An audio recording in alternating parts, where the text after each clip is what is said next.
Forward logistics is the process of getting a product to the end user. Reverse logistics means having the product returned to the warehouse or manufacturer from the end user. Some common types of reverse logistics are returns, goods for remanufacturing, refurbishing, packaging, unsold goods, end-of-life products, delivery failures, rentals and leasing, repairs and maintenance. Some things that can happen during the movement of product to customers are inaccurate counting during loading, misloading, incorrect paperwork, damage to product, shrinkage or pilferage like theft, delays or misroutes, mishandling at destination, or customers' returns of unwanted product. And all of these can result in returns. This is why a reverse logistics process is so important. The process should cover the method by which items are returned from the customer, the processing of the returns by servicing, the returning to the customer, the putting of the material back into stock or the refurbishing of the item for resale, paperwork requirements for all returns.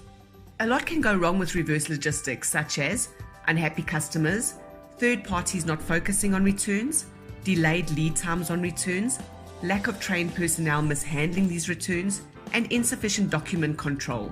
Returns and reverse logistics can cost the supply chain a significant amount of money if it is not well managed.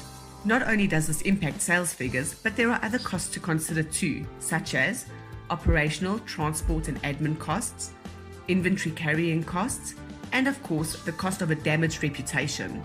So how do we manage these returns? Fundamentals of returns management are include returns in business strategy, develop gatekeeping and avoidance policies, develop operational policies and procedures, create performance metrics for returns, and measure these reverse logistics. And how do we minimize returns and the loss of profit? First and foremost, we can just not do them. Find ways to avoid returns, such as persuading the customer not to return the goods, pay to avoid the returns, and get product marketing involved to improve product features.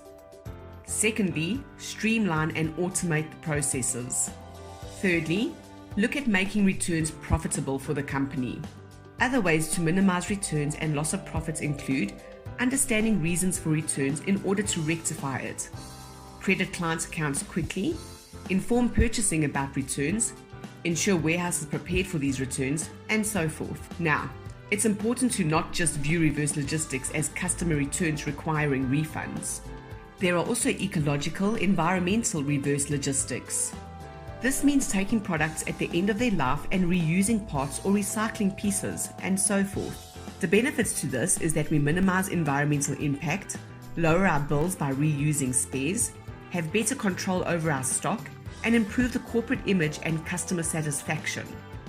Thus, following in the footsteps of companies like Apple and UPS and turning reverse logistics into a profitable strategy for the company.